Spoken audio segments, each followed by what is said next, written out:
Hey there, we're on to chapter 11, and we're going to be taking a look at all things dealing with banking in the business area. So the first thing we need to understand is how to fill out a check. Some of you may have savings accounts, some of you might even have checking accounts. Understand that businesses have checking accounts, and they have to do their banking in a specific way in order to have internal control of their money, and also external control so that people don't steal it and it isn't lost or anything like that. So we need to understand how this works. So we're going to start with filling out a check.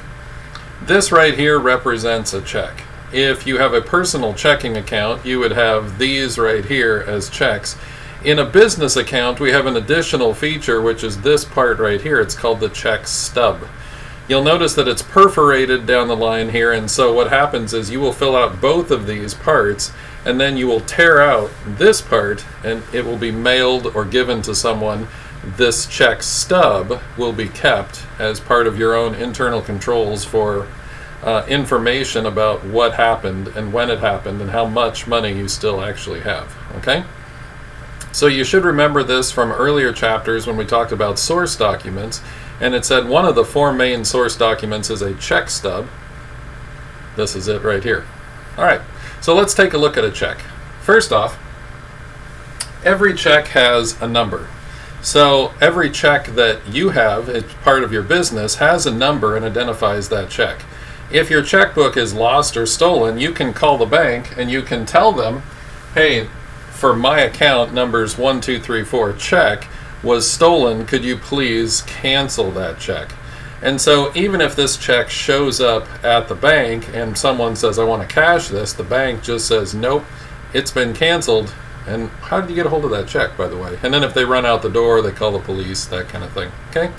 So that's how you can cancel and keep track of each individual piece of paper that goes with your account.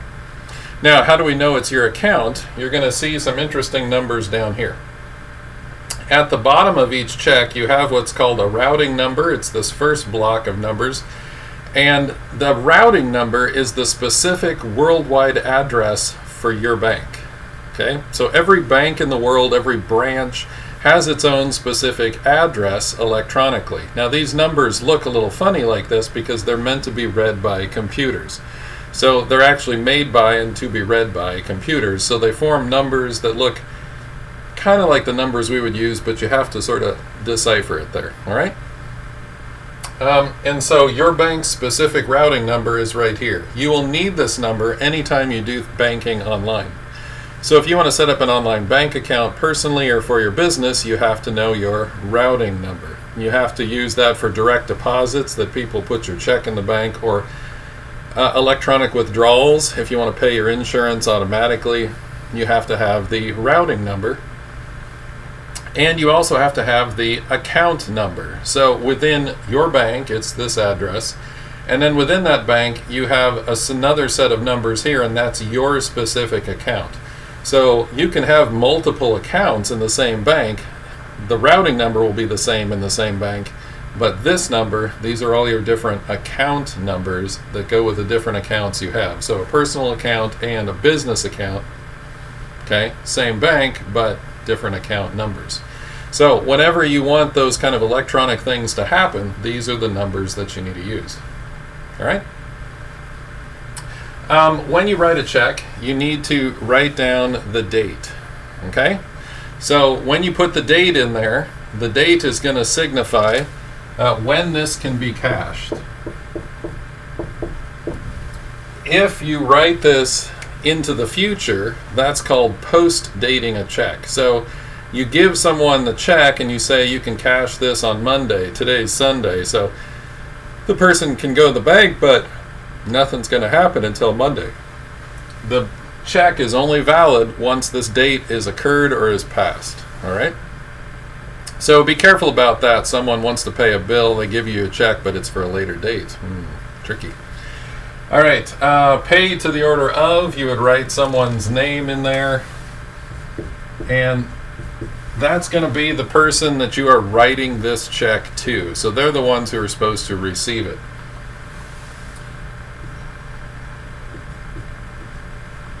and you write in the amount that you want to pay them, like $154, okay? Now we have this number up here, but that's not actually the official amount. The official amount is right here. And you have to spell out everything that you've written up there.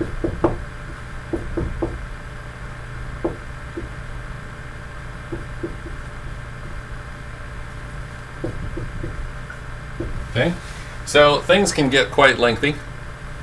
If you have thousands, millions, whatever, you have to put that kind of stuff up there. So you have to actually spell out $154 and however many cents. You put it as a fraction. Okay. Now I use dashes, you can use pluses, you can use the word and. It really doesn't matter, so I could change these to pluses if I wanted to. But the bank is going to take this as the official amount. This is just to help them understand what you've written in case you spell things wrong. But this is how much you need to put in there. And you need to make sure you start it all the way over on the side. If you leave a big gap here, then someone could add like another 1 and write 1,000 in the gap, and then they just stole $1,000 from you, okay? So make sure you always start this at the far left-hand side and go across. All right? Memo there. This is just for you to understand what it is that you paid for. So it's more of a memo to myself. If I want to go back and refer to that check, I'll be like, what did I actually write that check for? And it turns out this is for rent. If it's for taxes, I put like my social security number. If it's for rent of a specific house, if I have multiple ones, I'll put that on. Those are the different kind of things you'd put in a memo. It's just to help the receiver or you understand what the check's for and what you did there. Okay? Then finally, in order to make this check valid, you have to sign it. Okay? And in theory, it's supposed to match your signature down at the bank. So you should sign it the same way all the time. Okay? So the bank's going to look at this signature from your account. They're going to see how it's filled out. They're going to pay this person, and they're going to pay them that much. They're going to take that out of your account, and they're going to give it to them, okay? Because that's what a check does, is it basically authorizes someone else to take money out of your account so that you don't have to go to the bank and get the money and give it to them. You can give them the check and say, you go to the bank, and the bank will take care of shifting those things around. Now, how does the bank know which other bank to go to, even on the other side of the country? It turns out you've got these little ABA numbers right here. They're usually in like 2-point font. They're very small, but they're up there. That's the American Banking Association numbers. And so that'll tell you which, like Federal Reserve District, we're in District 12. The country is divided up into 12 different Federal Reserve districts. So we're in District 12. And from there, those numbers will tell you what bank, what city, what state, what location, where this check is coming from. Okay, and that's how it's routed through the American Banking Association. That's why they call them ABA numbers. All right? The final thing that will happen is when this goes through the system, they will stamp a number on it, and it will be those electronic numbers again. Let's see if I can draw them. Okay, so you'll have like 154 appear down there, and that should match what you wrote up there. So in case it comes out like 1,154, it's because the banker hit the 1 too many times. If this comes out with an extra 1 on it, then you know where your $1,000 went. You can go and say, hey, look, this was a banking error because look, 154 up here and you spent 1,154. Someone hit the key twice and shouldn't have. Okay, so that's a good way to have things verified. Your bank usually takes a picture, it's scanned and then put on file so it can be recalled and you can see the check on screen. And so all your checks are like held as a record going back into your account. All right. What happens if you mess this up? You can't erase.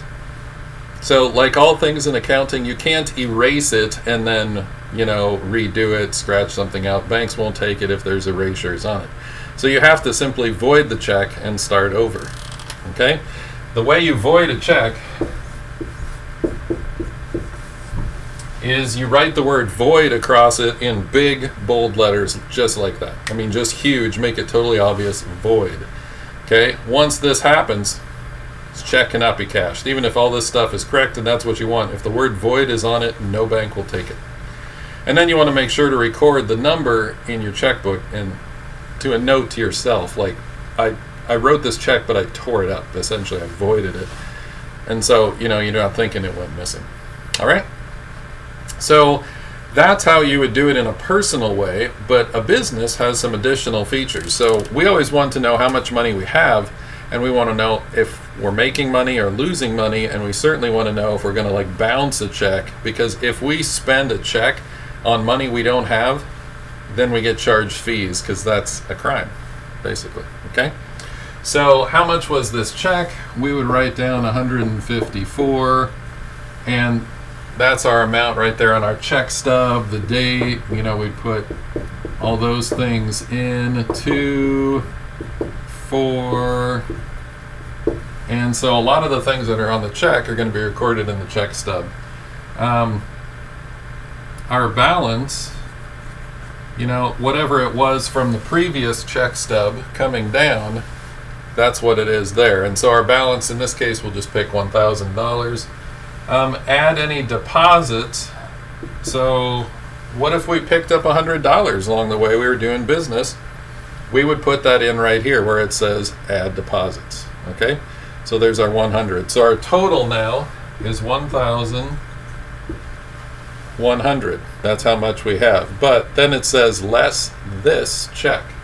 So $154. And so what we're going to have to do is subtract that from our total, and that's going to be $946. Okay? And so at the bottom there, we now know how much we have in the bank. We have 946. And this is the balance brought forward. And so there's going to be another check stub with a check underneath this, and we're going to move that number down into the balance slot. See, where did this 1,000 come from? There was another check stub up here, and we took that and we bring it forward and we bring it forward. So you'll have a whole big book of checks that are lined up on paper with a whole bunch of pay stubs, and as you're going through them, you're tearing them out, you're keeping the booklet with all the check stubs, and that's your record of how you've spent things. All right, so you can see a bookkeeper and how they've done it, you can see the bank account, and those two things should match up so that no one's stealing your money either from the outside or from the inside. Okay, so these are all parts of the record keeping that they take a look at in most businesses, and usually the rule is that 2 people in businesses will often have to sign a check. So this is a personal style check, the most common one you're going to see, and it has one line for my name. But in a lot of businesses, they will have a second line that someone will have to sign in order for a business check to be cashed. Okay?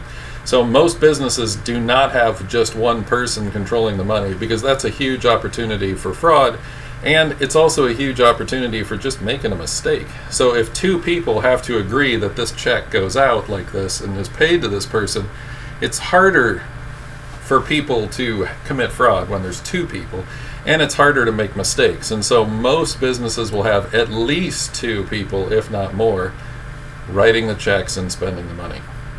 Okay? So this is all about checking.